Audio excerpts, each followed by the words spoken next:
Muy buenas, mi nombre es Reisel Jiménez. Sean bienvenidos a este podcast en el que hablaremos sobre la arquitectura del computador. Tocaremos temas como el hardware, el software y veremos cómo se complementan una con la otra. Para empezar, podemos hablar sobre el hardware, el cual es aquel que podemos ver y que podemos tocar, todos aquellos componentes que podemos ver de una computadora. Es decir, tenemos el CPU, tenemos los periféricos como lo son el mouse, el teclado, el monitor, el mousepad, aunque claro, eso ya sería algo más estético. Pero también es parte del hardware, por así decirlo. Entre los componentes internos más importantes podemos destacar a la tarjeta madre, al disco duro, a la memoria RAM, al procesador, al almacenamiento interno, al bus de datos. Todos estos componentes trabajan uno con el otro para poder funcionar y dar pie a lo que nosotros conocemos como las computadoras. Muy bien, entonces vamos a darles una pequeña introducción sobre qué son cada uno de estos componentes, así tendremos una idea de lo que estamos hablando.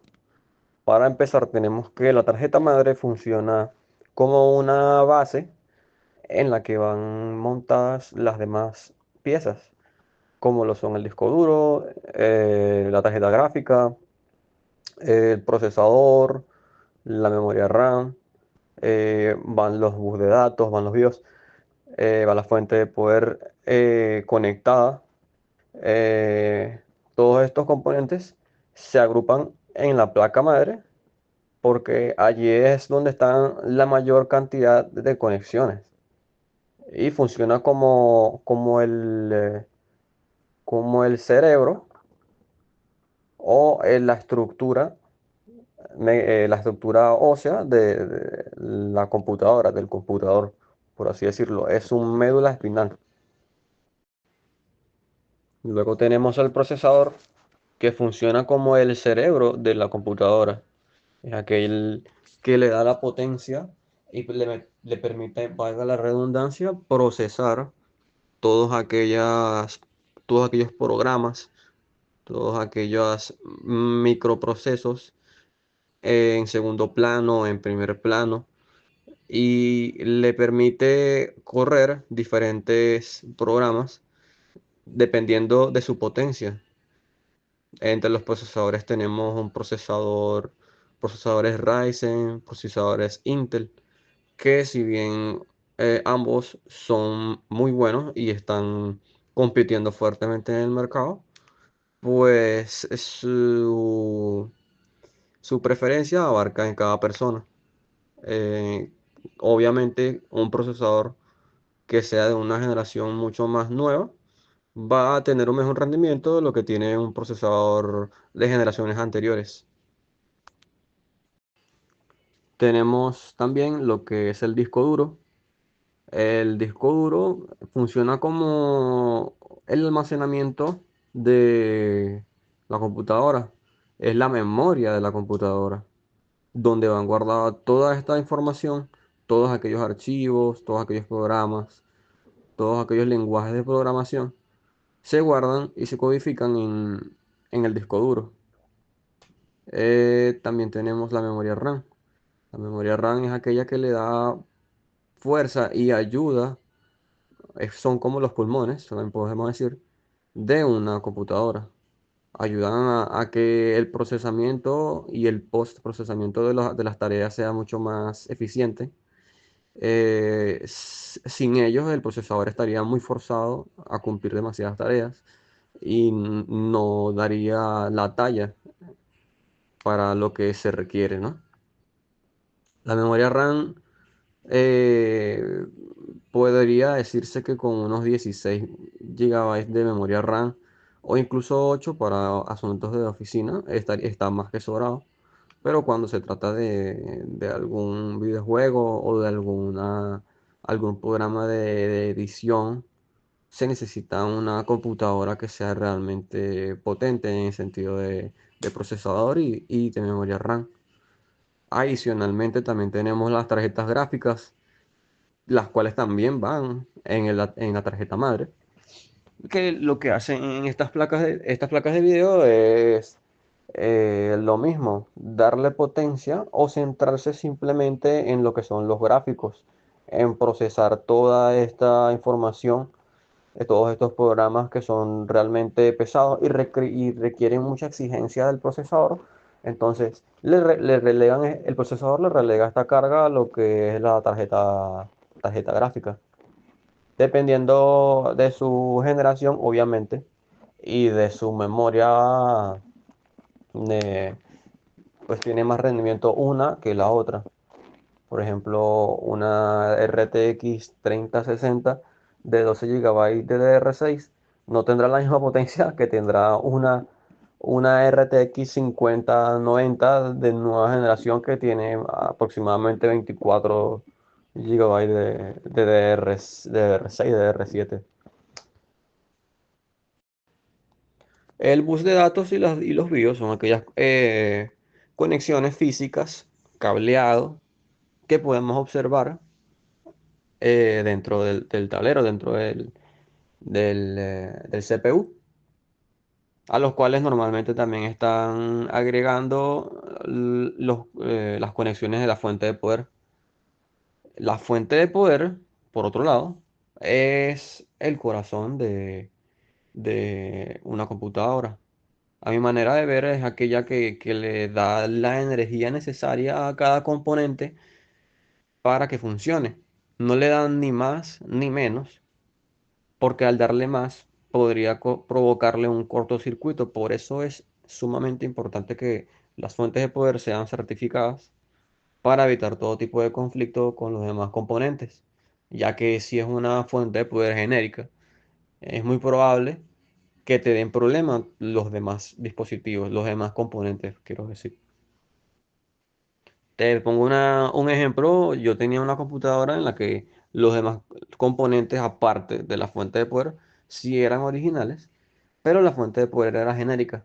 Generaba un ruido, un pitido muy, muy bajo, pero que se escuchaba y que molestaba. Entonces, revisando, revisando, nunca llegué a conseguir la falla y seguía sonando hasta que decidí cambiar de fuente de poder, ya que iba a agregar una tarjeta gráfica más potente a mi computadora. Y lo que ocurrió fue que dejó de sonar. Es decir, el problema era la fuente de poder genérica. Y pues bueno, no tuve ningún problema aparte de ese. Y tuve mucha suerte de que no tuviera ningún corto. Porque tienden a tener muchos cortos las fuentes de poder. Por eso es bastante importante tener también a la mano una regleta o un protector. Preferiblemente una regleta, ya que la energía va mejor distribuida y protege aún mejor a lo que puede ser tu computador. Los periféricos ya bien pueden ser más externos, ya que como no están dentro del CPU como tal, no son indispensables. Bueno, en algunos casos sí, para el funcionamiento de una computadora. Estos pueden ser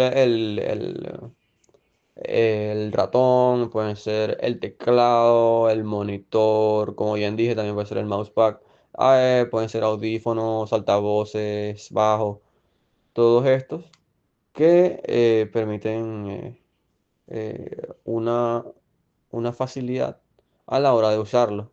Obviamente no vas a poder usar una computadora si no tiene teclado ni ratón, a menos de que sea táctil, en caso de que sea una laptop con pantalla táctil o incluso esas ya tienen su propio teclado incluido y un panel dactilar en el que puedes usar tus dedos para poder mover la flecha del ratón por la pantalla.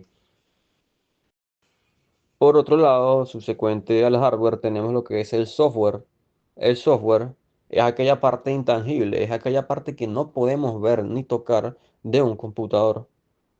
Ella se basa en sistemas operativos y sistemas eh, decodificados de lenguajes de programación, los cuales lo que hacen es facilitar o dar sentido a la computadora.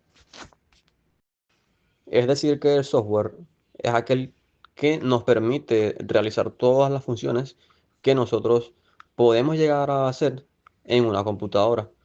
Bien sea navegar por internet, que serían servidores, bien sea utilizar una aplicación como puede ser WhatsApp, como puede ser Excel, puede ser PowerPoint, puede ser Word, PDF, Canva. Todas estas herramientas están regidas por un software programado previamente, codificado y adaptado a las diversas eh, plataformas y componentes que puedas tener.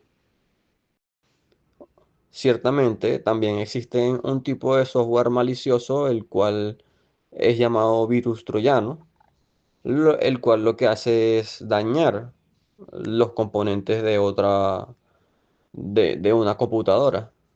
Para eso también existe un software capaz de proteger, que sería el antivirus.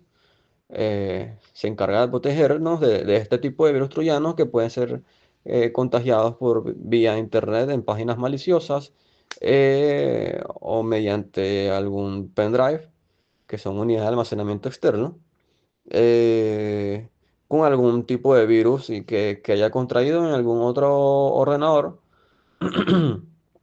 El cual dañe tus componentes y queden inservibles luego, teniendo problemas como pantallazos azules, fallas en el rendimiento, eh, el quemado de alguno de esos componentes internos que tengas. Todo esto puede ocasionar un virus troyano. Entre los software también podemos destacar a los sistemas operativos. Los sistemas operativos son aquellos que permiten el funcionamiento de todo lo que conocemos como una computadora. Por ejemplo, tenemos al más conocido de todos, el Windows, en sus muchísimas versiones: Windows XP, Windows 7, Windows 8, Windows 10, Windows 11, Windows 1997. Es increíble la cantidad de versiones de Windows que podemos conseguir, y realmente han sido muy buenas a lo largo de la historia, porque es la que brinda mayor variedad, mayor uso, mayor provecho para nosotros poder realizar nuestras tareas diarias, nuestras labores, poder jugar, entretenernos. También tenemos el sistema Linux, que es usado en otra, por así decirte, en otro ambiente, en otros lugares. Pero como te digo, normalmente es muchísimo más usado lo que es el Windows o incluso el Mac. El sistema operativo Mac es uno especial que usan los ordenadores de Apple. Ellos usan un sistema muchísimo más cerrado, pero muy eficiente, ya que sus ordenadores tienen piezas, por así decirte, específicamente creadas para cierto tipo de tareas en los que funcionan mucho mejor que Windows. Por ejemplo, en el diseño gráfico tienen unos programas muy bien optimizados. Por eso digo que se adaptan muy bien a lo que son los componentes, porque un programa un software en una aplicación de Mac no te va a funcionar exactamente igual de lo que te funciona en Windows o en Linux, porque se adapta a los componentes del computador, ¿me entiendes? Entonces, podemos ver aquí, dando un resumen de todo lo que hemos conversado, que el software y el hardware se complementan el uno al otro, en el sentido de que cada uno depende del otro. Si tú no tienes en tu CPU todo lo que es los componentes internos, como lo son la tarjeta madre, procesador, el almacenamiento interno, la memoria RAM, la fuente de poder, los buses de datos, la BIOS. Nunca vas a poder usar un software, obviamente. Uno va tomado de la mano del otro. Y sin el software, ninguno de los componentes que tienes en la computadora funcionaría. Es decir, ellos son como el yin y el yang. Ellos trabajan de la mano y gracias a ellos podemos realizar muchísimas tareas y se nos facilita muchísimo cualquier proceso laboral, cualquier proceso educativo, e incluso el que estamos haciendo ahora, como lo es este podcast.